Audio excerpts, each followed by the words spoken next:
10મા ધોરણમાં જે આવે છે ને સંભાવના ચેપ્ટરમાં, એમાં એક દડાવાળા ઉદાહરણ આવે છે, પેનવાળા ઉદાહરણ આવે છે, એવી જ રીતે નાની દડીવાળા ઉદાહરણ આવે છે અને લખોટીવાળા પણ ઉદાહરણ આવે છે. તો આ બધા જ ઉદાહરણને એક સરખી રીતે સમજાઈ શકાય છે. એટલે આપણે સમજીએ કે દાખલા તરીકે આપણે લઈએ છીએ કે આજે કે એક બોક્સમાં અથવા તો એક ખોખામાં અથવા તો એક થેલીમાં આટલી પેન પડેલી છે, કોઈ પણ કલરના નામ આપેલા હોય અને સંખ્યા આપેલી હોય, એમાંથી હું જો યાદચ્છિક રીતે કોઈ પેનને બહાર કાઢું તો એમાંથી એ આ કલરની પેન નીકળે તેની સંભાવના શું? આવો કંઈક પ્રશ્ન હોય છે. તો આપણે અહીંયા લઈએ કે આ બોક્સમાં મેં લાલ કલરની કેટલી પેન રાખેલી છે? 5 પેન. કેટલી રાખેલી છે? 5 પેન.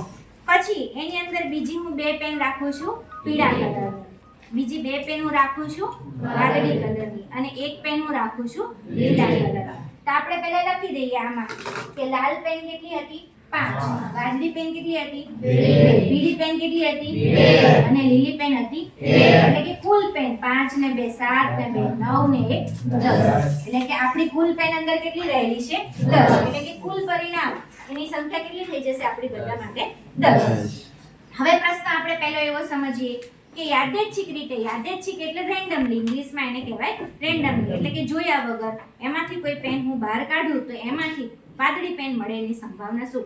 રેન્ડમલી એટલે કે યાદચ્છિક, યાદચ્છિક એટલે કે જોયા વગર અથવા તો એમના, આપણને ખબર નથી કે આમાંથી મને ગમતી હોય કે ના ચલો મને તો લાલ ગમે તો હું લાલ કાઢું, એવી રીતે નહીં. પહેલા તમને ખબર હોય કે નાના બાળકો જ્યારે હતા ત્યારે આપણે એક રમત રમાડતા કે આની અંદર હું ચોક રાખું છું અને પછી હું આમ રાખું પાછું કે આમાંથી કયા હાથમાં ચોક હશે એવું પૂછીએ તો આપણને ખબર હોય કે આમાં મૂક્યો, તો પછી આમ જોઈએ તો ના આ તો નથી, આ તો આમાંથી નીકળ્યો, તો આપણે ખુશ થઈ જઈએ કે આમ ખોટું પડ્યું, મારું તો આમાં ચોક હતો એમ.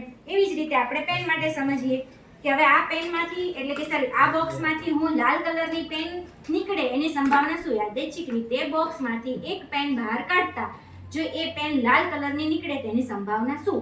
તો પહેલા આપણે યાદ કરવાનું છે કે લાલ કલરની કેટલી પેન હતી? 5. બરાબર, આપણે અહીંયા લખ્યું છે કે લાલ કલરની પેન કેટલી હતી? 5. અને બધી થઈને કુલ પેન કેટલી હતી આપણી? 10. તો એનો જવાબ લાલ નીકળે તેની સંભાવના, એનો જવાબ શું થશે? 5/10. તો અહીંયા આપણે લખવું પડશે કે લાલ પેનની સંખ્યા છેદમાં કુલ પેનની સંખ્યા. હવે પ્રશ્ન હું બદલાવું છું કે પીળી પેન મળે તેની સંભાવના શું? તો આપણે જોઈએ કે પીળી પેન કેટલી મૂકેલી હતી આપણે? અંદર કેટલી રહેલી હતી? 2. તો એનો જવાબ શું થઈ જશે? 2/10. જવાબ તો છેદમાં તો બધાનો સરખો જ રહેવાનો છે, 10 10. હવે લીલી પેન નીકળે તેની સંભાવના શું? તો લીલી પેન કેટલી મૂકેલી હતી આપણે? 1. તો એનો જવાબ થશે 1/10. હવે હું પ્રશ્ન ચેન્જ કરું છું કે પીળી અથવા લીલી મળે તેની સંભાવના શું? પીળી અથવા લીલી મળે તો પીળી આપણે કેટલી હતી બોક્સમાં? 2. અને લીલી કેટલી હતી? 1. તો અથવા એટલે આપણને ખબર નથી, અથવા ઓર આપેલું છે તો 2 ને 1 કેટલા થશે? 3. તો એનો જવાબ થઈ જશે 3/10. હવે નવો પ્રશ્ન હું પૂછું છું કે લાલ ન મળે તેની સંભાવના કેટલી? લાલ ન મળે એટલે લાલ પેનને આપણે કાઢી નાખો, લાલ નહીં મળે તો બાકીની કેટલી વધી?